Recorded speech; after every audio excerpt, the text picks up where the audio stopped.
aqui antes. Espera aí, já tem gente querendo entrar. Já estamos gravando. Boto aqui em modo de galeria.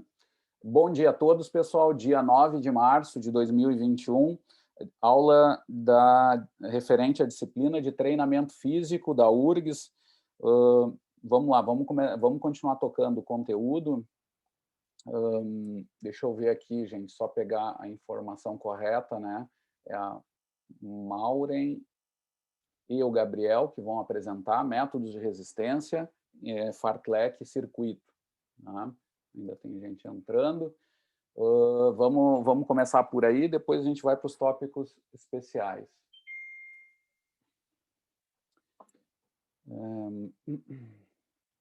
Então, compartilhando. Eu tenho que botar som.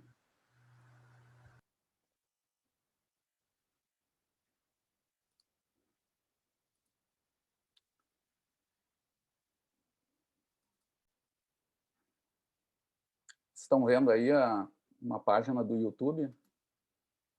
Quem está aí, obrigado, gente. Vejam se você também vai começar a apresentação, vejam se está ok o áudio também, se vocês estão escutando, me deem também. Olá, meu nome é Gabriel e junto com minha colega Maureen, nós vamos apresentar os métodos de resistência, fartlek e circuito, da disciplina de treinamento físico. Fartlek é uma palavra sueca que, traduzindo para o português, significa jogos de velocidade. Esse tipo de treinamento ele foi criado em 1930 por Gösta Homer. Ele é um ex-atleta olímpico, medalhista de bronze nas Olimpíadas de 1912 e posteriormente acabou virando treinador e criando esse método de treinamento. Ele criou como uma forma de resposta à falta de sucesso dos atletas suecos contra as equipes holandesas na época do cross country e também devido ao acesso limitado às instalações de treinamento na época na Suécia. O método de treinamento é não sistematizado, pois o atleta, de forma subjetiva, ele controla a intensidade e o ritmo do treinamento, seja ritmo de caminhada, ao ritmo de corrida ou ritmos impostos por subidas, descidas ou superfície plana. É importante salientar que a prática é realizada em florestas, campos abertos, morros e terrenos montanhosos, sendo a prática realizada ao ar livre. Sendo assim, ela é importante para o desenvolvimento das capacidades especiais de resistência. O fartlek ele é um componente importante. As características deles é corrida interrupta e contínua, tendo um esforço moderado, um esforço máximo e de forma assistemática. Ou seja, tudo depende da forma subjetiva da qual o atleta ele está realizando esse tipo de treinamento. Seja de alta ou baixa intensidade, tudo depende de qual intensidade ele vai querer colocar durante essa sessão de treinamento de fartlek. Pode ser também utilizado em duas corridas, na qual, por exemplo, em uma sessão de trabalho com intervalo entre elas, ou realizando variações. Conforme informado antes, ela exige uma contribuição direta do atleta. Um dos aspectos que eu achei bastante relevante em relação a algumas diferenças a outros treinos, eu encontrei entre os treinos intervalados e o fartlek. Em relação aos treinos intervalados, eles são caracterizados pelo esforço total, o volume, com períodos de recuperação. Ou seja, ele alterna períodos de alta intensidade com períodos de baixa intensidade, sendo de forma sistêmica. Existe um sistema para que seja realizado esse período de treino intervalado, ao contrário do fartlek, que ele consiste em alternar a intensidade, a velocidade, em uma corrida contínua. Ou seja, a todo momento ele não existe uma pausa durante esse tipo de treinamento. Tudo varia dependendo da intensidade, alternando velocidade livre ou definição de certa distância ou tempo, e não é sistematizado. Um dos aspectos que eu achei bastante relevante falar também, que eu encontrei em um artigo do método de treinamento com múltiplas valências. Ele é um artigo da Universidade Nacional de Educação Física e Esportes, em Bucareste, Romênia. Foi publicado na Future Academy. Ele é um artigo que destaca bastante os benefícios do uso do fartlek, que contribui bastante para a saúde e um treinamento organizado, seja para atletas que estão voltando de lesão, pessoas que estão iniciando esse tipo de treinamento. Foi verificado que esses corredores eles aprendem mais sobre as suas habilidades físicas e mentais. Pode ser utilizado também em qualquer período do ano por corredores de todas as idades, experientes ou não. Ele também proporciona um ambiente que quebra a monotonia do treinamento em pista e também evita o estresse mental frequentemente associado à preparação. Sendo assim, ele atingindo objetivos diferentes para quem pratica, seja profissionais ou amadores. Outras questões que eu vi nesse artigo que eu acho bastante pertinente comentar é a questão do não uso do treinamento fartlek durante algumas competições, porque eles identificavam que não seria um treinamento eficaz devido eles acharem que é uma forma de treinamento mais subjetiva, dependendo do atleta, como ele quer evoluir. Então ele é considerado mais para as pessoas que estão retornando de lesão ou que querem fazer um trabalho mais lúdico. E também outras questões de como ele destaca também outras questões de como o fartlek é importante para aquelas pessoas que estão iniciando ou já praticam algum tipo de treinamento amador. Então, eu achei bastante pertinente comentar sobre isso. E o artigo fala mais sobre outros treinamentos em específico relacionado ao fartlek e outros 3 modelos. Mas eu foquei mais na parte da contribuição e os benefícios do fartlek na vida das pessoas. O que é treinamento em circuito? O treinamento em circuito é um método de treino que consiste em passagem das pessoas por estações, nas quais os exercícios são executados de acordo com o tempo pré-estabelecido ou o número de repetições. Esse método de treino nasceu em 1953 na Inglaterra, por Morgan e Edenson, que viram nas dificuldades climáticas da Europa e nos problemas de adaptação do treinamento intervalado em lugares fechados, motivação para criar esse método.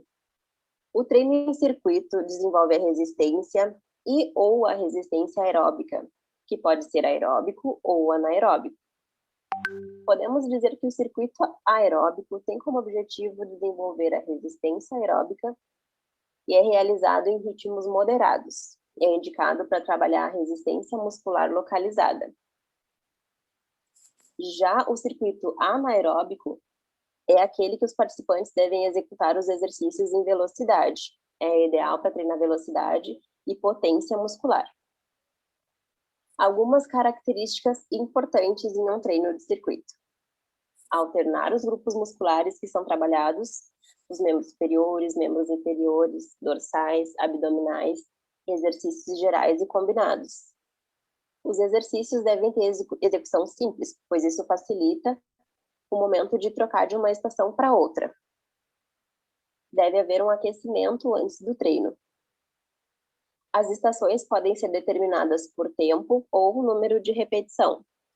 O número das passagens ou voltas dependerá dos objetivos do circuito, ou aeróbico ou anaeróbico. No circuito aeróbico, o número de voltas aumenta com a evolução do treinamento.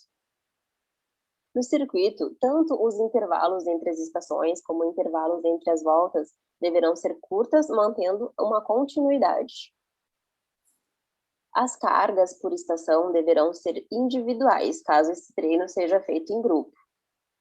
Quando já estiver bem adaptado ao treino, a sobrecarga deverá ser feita com o aumento do número de voltas ou do número de repetição em cada exercício.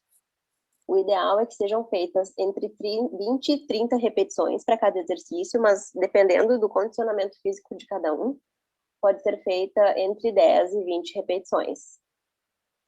Pode-se controlar a intensidade do treino pela frequência cardíaca ou pela escala de Borg entre as voltas. O treinamento em circuito é indicado para praticamente todas as pessoas que desejam melhorar seu condicionamento físico de uma forma geral. Os objetivos são o condicionamento físico em geral, o controle da pressão arterial, que consequentemente vai dar melhor qualidade de vida. O treinamento em circuito apresenta vantagens aliás, mais vantagens do que desvantagens. As vantagens podem ocorrer resultados em curto prazo, pode ser trabalhado em grande número de pessoas ao mesmo tempo.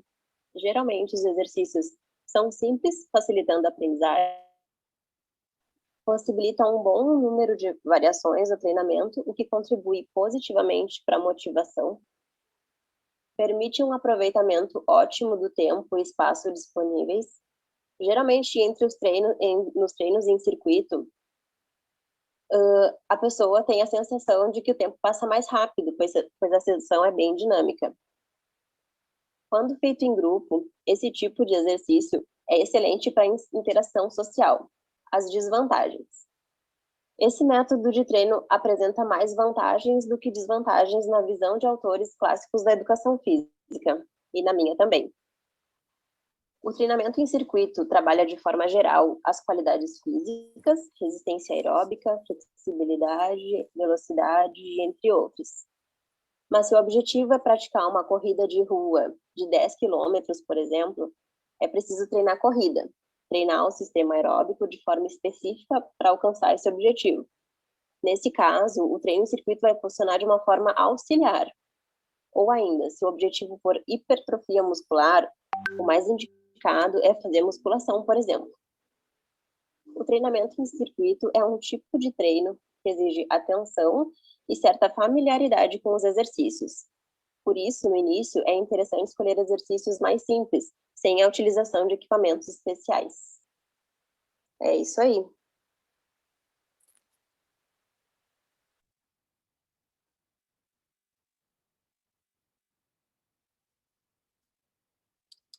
Deixa eu botar aqui. Olá. Tá, parei. 11 minutos. Parar de compartilhar um pouco. Vamos conversar primeiro. Quem puder abrir aí a câmera, gente, para a gente se ver um pouquinho. Obrigado, Adriano, Carol, Bruno, Luísa. Olha só. Bom, muito legal o trabalho do grupo, bem estruturado. A pena é a falta do vídeo, né? Eu vou sugerir ainda, assim, ó, não é nada grave, tá? Mas eu tiro desconto alguma coisinha, não sei. Quando se anota, se estiver em 9,5, a pessoa fica para 9, ao invés por não botar. É só para incentivar vocês a que botem o vídeo, que a gente deixa as coisas mais dinâmicas, né? E também até que se prepare um pouquinho mais, assim, porque, por exemplo, ouvindo a apresentação ficou muito boa, mas se nota que está lendo diretamente, então fica um pouco mais mecânica a apresentação. Então, na medida do possível, tentem fugir disso mesmo, treinar mesmo, como forma de exercício, né? Já que é poucas vezes mesmo, então exercitar, tá? Que mais, gente? Assim, muito legal a divisão. Eu vou passar um pouquinho a minha visão assim sobre esses treinos e fazer alguns ajustes do que foi tratado. E aqui já fica uma dica, assim, eu notei até em algum material de vocês, né, dos alunos, no Face. Agora eu vou começar assim a fazer uma delapidada, tá? Então, vou ser um pouquinho mais chatinho em alguns detalhes. Mas assim, tem em alguns momentos o pessoal usa referências de livros que eu acho super bons, né? Na medida do possível, tem alguns autores que são um pouco mais discutíveis assim do que outros, tá? Por uma questão ética, eu tenho cuidado assim para não falar em nomes assim. Mas, por exemplo, vou dar um caso fazendo uma leitura melhor. Olha só, por exemplo, livros do Dantas, do professor Dantas. Eu conheço ele, é um pesquisador muito importante no Brasil e tal, mas é um cara que não, claro, não tem uma produção internacional intensa e tal. Então, quando ele registra alguma coisa, quase sempre é secundária, claro, né? Foram outros que observaram. Então, quando possível, não é regra, mas se possível, se vocês lembram que isso poderia ter em algum lugar que vocês sabem onde é mais original, procurem esse lugar. né? Não fiquem no Dantas, por exemplo, tá? Especialmente sobre flexibilidade, que ele fala muita coisa e não fez tanta produção assim, né? Mas, claro, ele fez bons livros, né? Então, é interessante por um lado. Tá? Então, se puderem, tentem trazer algumas coisas mais, como é que se chama? Primárias, a gente chama assim. Tá? Então, não é nenhuma crítica ao autor, mas é nesse exercício da gente estar sempre procurando. Se não deu tempo, não deu tempo. Ficamos no secundário mesmo, que já é interessante.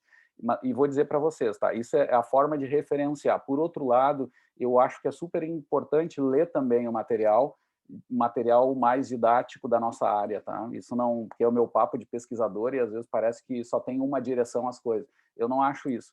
Eu acho que para se aprofundar é interessante os artigos. Claro que artigos de revisão, que não são muitas vezes originais, só revisam o conteúdo, e livros de material de gente muito boa é muito interessante, porque fazem resumos muito interessantes sobre conteúdos.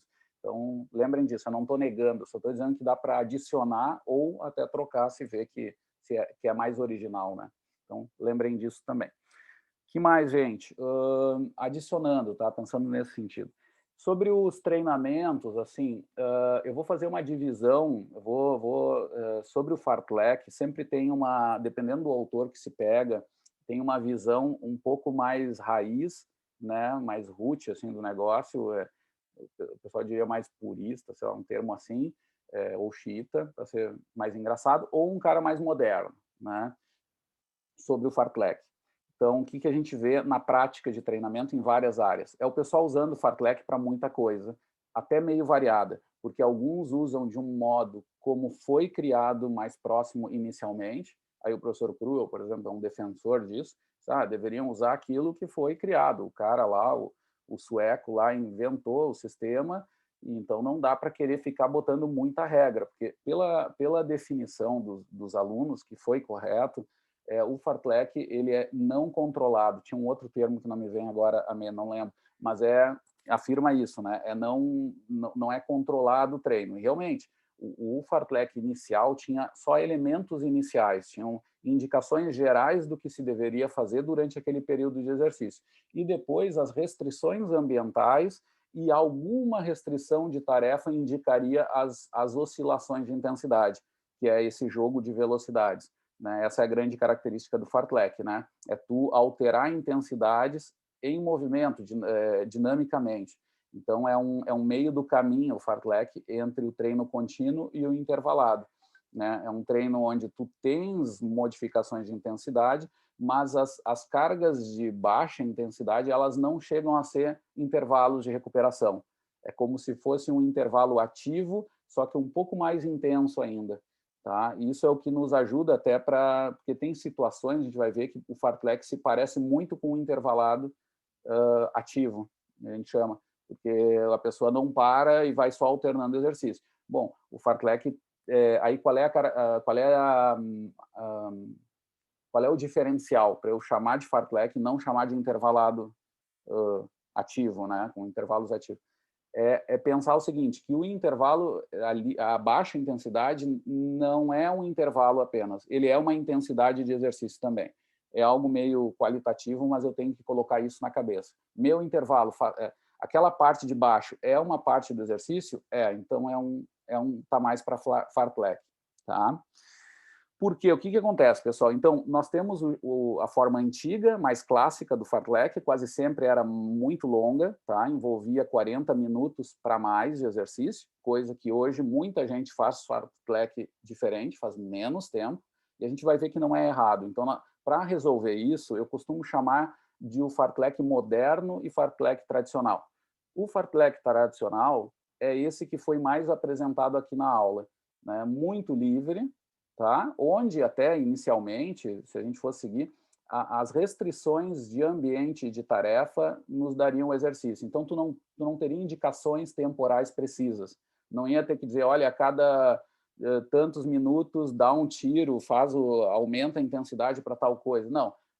Anda em uma região, quase sempre era em bosques, né? Onde os trechos mesmo vão indicar essas restrições. E aí vão ter ali tarefas de pular algum obstáculo, inclinações, né, ou terreno mais irregular versus terrenos mais regulares, né? onde eu poderia aumentar a intensidade sem tanta inclinação. Então, eu não faria desse jeito. Quer dizer, ao contrário, se eu fizesse desse jeito, aí eu vou chamar isso de um fartlek tradicional. 40 minutos ou mais, né? Então, a gente já vê que é limitado para algumas pessoas, que não são todas que conseguem fazer tanto tempo, tá? Nós vamos ver que muita prática a gente não faz desse jeito, guiado pelas restrições do ambiente, tá? O exercício. Então, ele faria esses jogos de velocidades com alguma indicação geral, que na reta poderia aumentar-se o ritmo, se faria mais intensivo, e nos trechos mais difíceis, mais extensivo, que seria numa intensidade menor. Isso. Agora, tem um fartlek moderno, o pessoal do futebol está usando muito, e aí não dá para ir só no bosque, né? As equipes de futebol não estão indo, várias equipes de esporte não estão fazendo.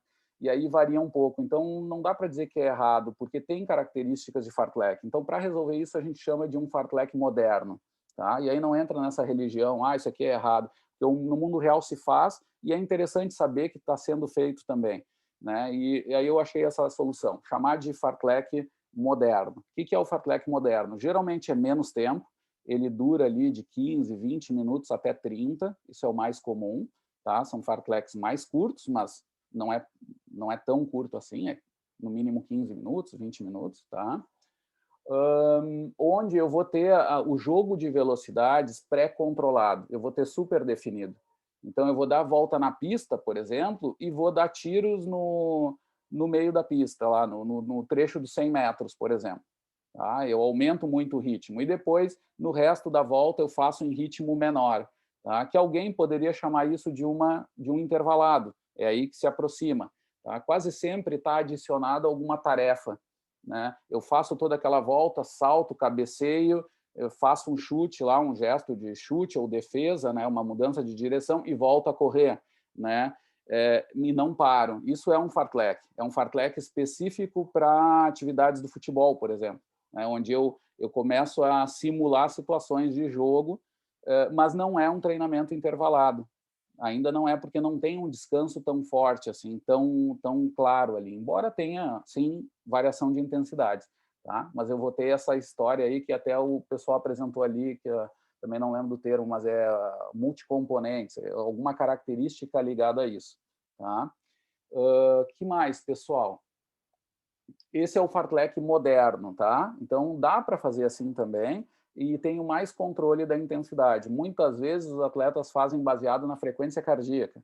Então, eles sabem lá que tem que fazer, por exemplo, o descanso até baixar 120 batimentos. Então, eles vão reduzindo o ritmo até que eles baixam 120. Eles têm um frequencímetro, quando eles veem que chegaram a 120, eles fazem de novo a alta intensidade.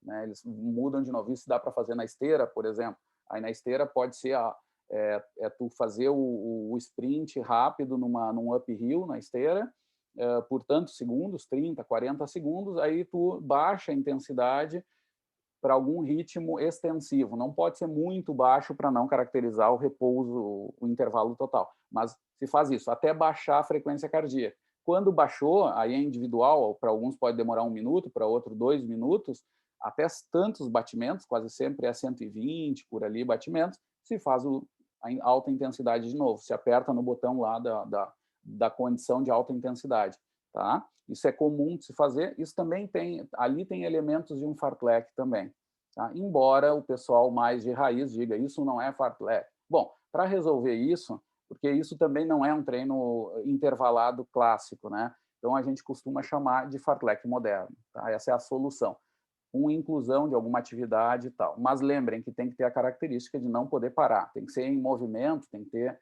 e o intervalo, a baixa intensidade não pode ser um intervalo apenas, ele tem que ter um sentido de adaptação também nessa condição. E nisso, gente, eu vou treinar a característica intermitente de exercício, tá? Essa fase dinâmica de alterações de intensidade. É o que o pessoal tem estudado muito com a cinética de oxigênio. O fartlek, ele vai, ao mesmo tempo que vai nascer lá com os suecos, vai ter pesquisadores como o Bangsbo, em países lá, os Países Baixos, né, uma escola forte da fisiologia dos Países Baixos, que vão dar as bases da fisiologia e também das aplicações para o futebol, dos treinos, não só intervalados, mas também de fartlek, onde vai se entender bem essas mudanças de intensidade. E ali vai ter um segredo de treinamento, né? Então, eles vão sair daquela ideia do contínuo, né? Para pensar nessas variações, mas que não sejam também o clássico intervalado. Sejam essas situações dinâmicas, né? Onde eu coloco o meu organismo a alterar ritmos continuamente, né? E, a partir disso, aparecem adaptações específicas, né? Como, por exemplo, ter menos déficit de oxigênio a cada variação de intensidade. Isso é bom nas atividades intermitentes. Eu tendo a fadigar menos, né, ao longo do tempo, que é uma ideia muito antiga da fisiologia, mas que está dentro disso, né? E continua se confirmando. Os caras que são melhor treinados nisso estão mais prontos para mudar ritmos. Isso vem uma mensagem da prática, né? Que é o que o pessoal começou a observar, inclusive nas provas de longa distância, onde se pensava que era muito mais contínuo, mas não é bem assim. O pacing dos caras nas provas varia muito, porque tem estratégias táticas, né? A gente tem o coelho, a gente tem as estratégias de equipe, as arrancadas, etc., e os atletas têm que estar prontos para resolver essas questões também, táticas, né? Porque envolvem draft, envolvem ali questões de prova. Tá? O drafting, lembra, é a estratégia de ficar um atrás do outro. Isso é muito forte no ciclismo, mas não só no ciclismo, na corrida o pessoal já está estudando isso, né? Eu comentei já para vocês até em aulas anteriores. Sobre o circuito, pessoal, ali tem uma divisão que é um pouco, eu vou dizer assim, que é um pouco artificial, tá? Essa história assim de ter circuitos anaeróbicos ou aeróbicos, eles até têm um sentido quando eu falo de predominância, tá correto? Mas eu queria dizer o seguinte, mesmo os circuitos que são extremamente anaeróbicos, quais são esses, tá? Aqueles classicamente que se aqueles que se usam aí, mutou. Aqueles que se usam na musculação, por exemplo, tá?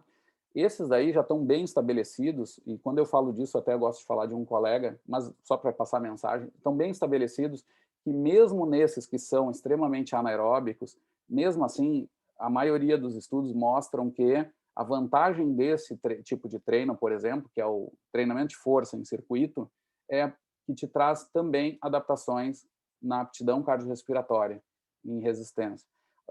Ou seja, em adaptações aeróbicas também, mesmo tu tendo um treino altamente anaeróbico chamado de circuito. Então, é meio artificial dizer que ele é anaeróbico. Ele é predominante, mas a característica maior de qualquer treino em circuito é as adaptações periféricas e centrais. E as centrais são aeróbicas, sempre. Tá? Sempre. Mesmo quando é super anaeróbico, tu tens no somatório do circuito adaptações aeróbicas. Tá? Isso já está bem comprovado, então não dá para chamar de anaeróbico. Claro, para fins pedagógicos, porque é mais predominante anaeróbico, tudo bem. Mas no mundo real do circuito, as adaptações gerais de circuito vão envolver sempre essa dicotomia, essa vantagem de eu poder ter adaptações periféricas, que vão envolver quase sempre força, velocidade de pequenos grupos musculares, tá? É quando eu faço lá meus apoios no meio do circuito, eu faço treinos de força só de braço, etc. Eu vou ter essas adaptações focadas, né, membros superiores, por exemplo, mas no somatório do circuito eu vou ter variações de grupos musculares e vão me trazer alguma adaptação mais aeróbica e mais central, eu vou poder chamar. Que aí não adianta, no central não tem nada anaeróbico. No central, as adaptações são principalmente, não é nada anaeróbico, sempre tem algo, mas é principalmente aeróbico, tá? Então, e aí eu trago esse exemplo. E aí eu trago um caso da ESEF, tá? Todos os anos eu faço isso, porque é um colega que eu estimo muito, que é contemporâneo meu, que é do Michel Brentano. Né? Foi um dos colegas nossos assim, no pós-graduação que primeiro publicou em nível internacional, foi um aluno diferenciado, assim, e que até hoje tem um baita trabalho, né? Ele há muitos anos coordena a academia lá do Hospital de Clínicas e faz muito treino e sempre com muita base científica, assim, né? E se tornou doutor muito tardiamente, eu brinco, assim, muito antes do que ele deveria, porque ele era meu contemporâneo, mas ele teve vários problemas e não conseguiu.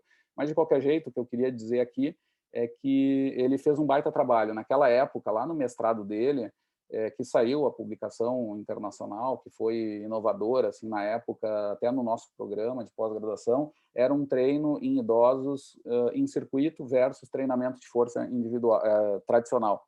tá? E foi até num espaço público, foi no Araribóia o treino, há muitos anos lá, e trouxe adaptações legais nesse sentido. O treino, em circuito, trouxe adaptações de força importantes, inclusive estruturais nos idosos, onde se sabia menos naquela época do que podia vir a ser.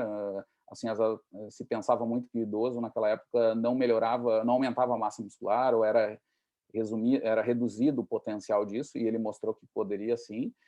Mas, além disso, o legal é que, com o treino em circuito, ele teve o adicional da adaptação também cardiorrespiratória.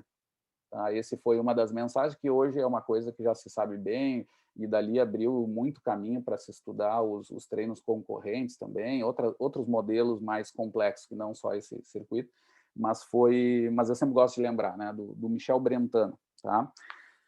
Que mais, pessoal? Então, eu tenho que lembrar isso é o essencial do circuito, né? E foi colocado ali várias vantagens que até nem eu, assim, me dava conta ao longo dos anos, a gente tem claro, depois esquece, mas que são super importantes, foram bem colocados pelos alunos.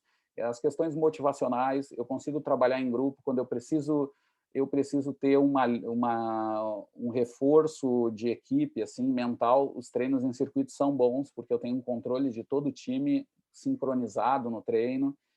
Eu consigo dar estímulos muito bons em grupo também, tá? São treinos que eu tenho proximidade e posso dar estímulo verbal sem me cansar muito, com um grupo grande relativamente, porque eu posso ter meus circuitos lá com 3, 4 pessoas em cada base, né?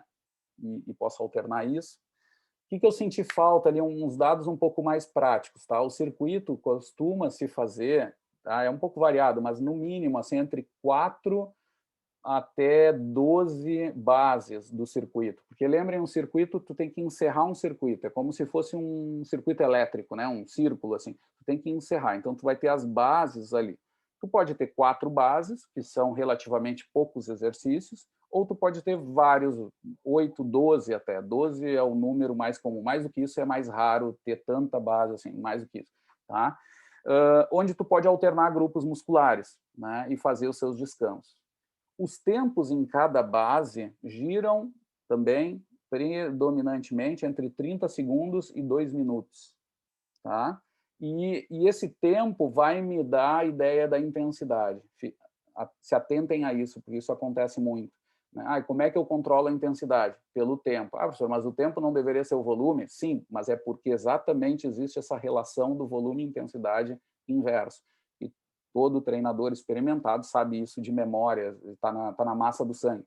E a ideia é a seguinte: se eu estou numa época onde eu posso aumentar muito a intensidade daqueles exercícios que eu estou fazendo, o que eu faço? Eu trabalho com pouco tempo, eu trabalho com as bases de 30 segundos. E nessas bases, meus alunos vão trabalhar em intensidade máxima, ou mais próxima de máxima. Vai ser altíssima intensidade. Tá? Por outro lado, se eu decido fazer em 2 minutos, é o outro extremo, meu aluno não consegue fazer naquela mesma intensidade dos 30 segundos. Ele tem que fazer bem mais baixo. Ele vai fazer com um caráter muito mais aeróbico. Tá? E isso se sabe. O aluno percebe ou se treina também essa intensidade. Tá?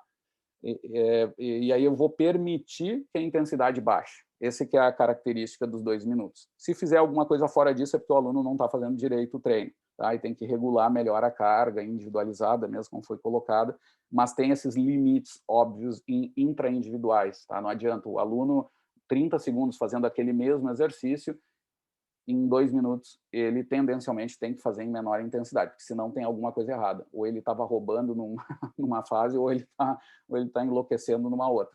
Tá? Então, é mais ou menos por aí. Então, eu posso regular essa intensidade indiretamente, pelo tempo da série. Claro que eu tenho que ver o exercício em si, né? Eu tenho que botar as cargas necessárias para que ele possa fazer para aquele tempo. Tá? O que mais, gente?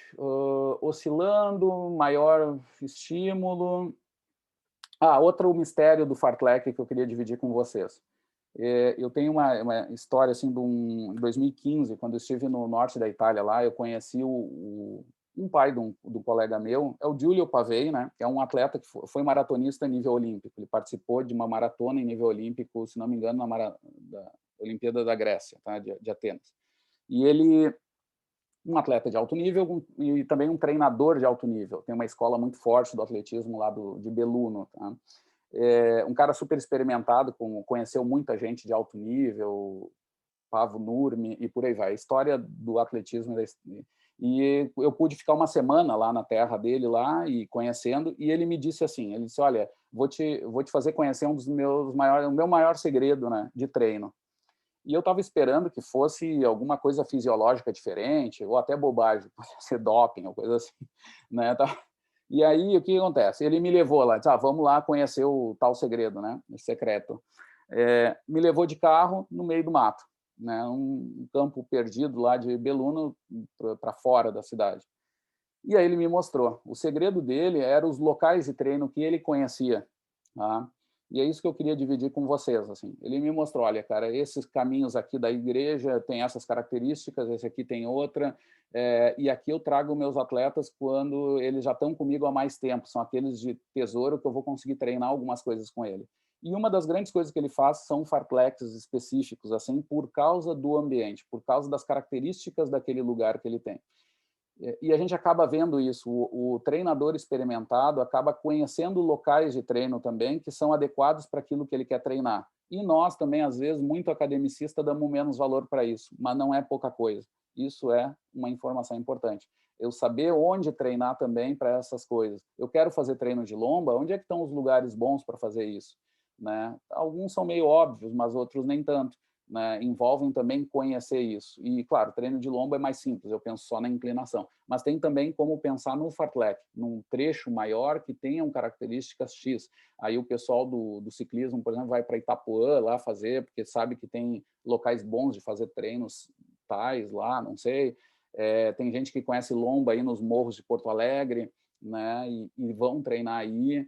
Esses dias a gente viu até um colega de vocês, acho que é da tarde, o Quevedo, né? Tava botando foto do meio do mato correndo, estava bem feliz da vida lá, compartilhando. Eu já fiquei lembrando dessa coisa. Aí eu lembrei disso, que é uma informação importante do fartlek, obviamente, mas não só disso, de todo treino de resistência, é um conhecimento que a gente tem que valorizar. E muitas vezes na academia parece que tem baixa importância porque não é tão, sei lá, fisiológico, coisa assim. Mas em treinamento é super importante. Tá? Conhecer esses locais e saber ver bem ao longo do tempo o que isso faz com os teus atletas, né, nesses locais, né? Essas restrições de ambiente, o que elas proporcionam também. Né? Ok, gente? Que mais? Outra coisa assim, ó, é a ferramenta, né? Hoje tem muita tecnologia para se ter a exata carga, não é exata, mas a informação mais detalhada do que está acontecendo ali nesses treinos, tá? Em fartlek, por exemplo. Então, é uma informação importante. Assim, se tu tem os Stravas da vida, sensores de movimento junto, são ferramentas que o pessoal está usando muito. Para vocês terem ideia, hoje os ciclistas e vários corredores, eles inclusive estão pegando esses dados de sensores de movimento e jogando em equações que já estão preditivas cientificamente para tu ter uma carga em ritmos de limiares ou ritmos acima, abaixo, em domínios fisiológicos específicos. Embora tenha um erro, porque são medidas só de velocidade, eles começam a jogar a quantidade de informações do próprio atleta, começa a dar dados sobre limites de distância desse cara e tempo de exercício. E aí eles conseguem estimar, por exemplo, velocidades críticas, que são baseadas só em dados de distância e tempo. Tá? Eles fazem, a base da matemática é meio por aí. Tá? Eu esqueci do melhor aplicativo que tem, é um nome de um felino, eu estou com medo de errar aqui, falar bobagem, Jaguar, alguma coisa assim, é um nome do aplicativo internacional que o pessoal mais tem usado com atletas de Tour de France, que também lá na França, lá em Itália, me apresentaram ao programa, e é todo livre, né? Só que tem que conhecer e saber usar ele no mundo real ali do treino. Dúvidas, gente? Alguém quer comentar alguma coisa sobre esses treinos fartlek circuito?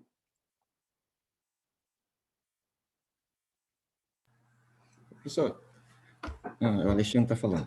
Tudo bom, professor? Tudo jóia. Em relação, você falou em meio ambiente, né? No caso, os africanos, corredores africanos, eles não têm uma vantagem referente aos outros por causa do meio, no treinamento, além da parte fisiológica deles? Ah, certamente, né? É assim, ó, tá sempre misturado, né, Alexandre, com a questão cultural, tá? É, eles têm uma tradição, resumindo assim, tá? Quem acompanha um pouco mais a vida deles e tal, eu acabei indiretamente pelos americanos e conhecendo um pouco mais eles pelo projeto lá do Breaking Two. Eles têm também uma questão aliada cultural. Eles têm ambientes, inclusive de montanha, onde eles já fazem treinos de altitude naturalmente, digamos assim, mas eles também têm a cultura de correr demais, né? Assim, tem os bandão e tem um sistema que é aquela coisa do quem sobreviver fica. Os caras saem para correr e todo dia é uma prova para eles, é um desafio, né, mental para eles, e vai ficando. Os caras que vão aguentando os ritmos dos caras mais treinados vão ficando, assim. Tem muito disso, não só, mas tem muito disso, né? Ou seja, tem algo que é cultural ali no meio, né? Claro que tem adaptações que o pessoal está tentando entender, né? De várias gerações e tal, sobre ponto de vista genético, né? E também as adaptações que acabam resultando nessa vantagem, que é a questão da, por exemplo, antropométrica, que eu falei para vocês, que também o pessoal às vezes dá menos peso porque não é nada muito científico, mas isso impacta muito sobre a economia, né? O cara ter menos 5 quilogramas, eles são muito magros, né? São uma coisa tremenda, assim, se tu compara com corredores de longa distância de outras localidades, chama atenção ainda. Parece muita estrutura óssea, até o rosto, às vezes, de muitos quenianos, chega a ser marcante o fundo dos olhos, assim, por causa desse nível de magreza, assim. E eles conseguem suportar isso por alguns anos, né? Então tem sim vantagens que o ambiente permite, mas também tem uma questão social envolvida, porque tem outros países que têm mesmas características ambientais e não geram tudo isso. Então tem ali também uma história envolvendo já há alguns anos, desde os primeiros, né, do corredores, assim, que começou a criar uma situação onde era uma... bom, tem muitos quenianos que vivem disso, né? A gente sabe que os que chegavam em Porto Alegre, agora eu não lembro direito, mas vinham, a gente sabia que era do segundo time ou terceiro time queniano, mas às vezes os caras vinham aqui e ganhavam um dinheirinho. Então, muitos viviam disso e acaba que levava muita gente atrás disso, né? Então, tem isso também, mas eu adicionaria, Alexandre, com o mesmo peso, assim, para não dizer que é mais ou menos, a questão cultural envolvida, social envolvida, tá? De necessidade mesmo, de buscar uma condição de vida e aliado ao fato de ter muita gente correndo na volta e desde criança tu aprender que, poxa, eu tenho que tentar isso, porque é uma chance para minha vida, né? Que é parecido nesse aspecto com o nepalês, né? O nepalês também, quando eles viram carregadores, eles aumentam o extrato social. Então, o queniano também, quando ele começa a poder correr internacionalmente, ele já tem alguma condição que ajuda ele, né? E muitas vezes não é fácil, né? Por causa dos problemas sociais, né, do país, etc. Tá? Mais alguma coisa, gente? Então, vamos lá, eu vou parar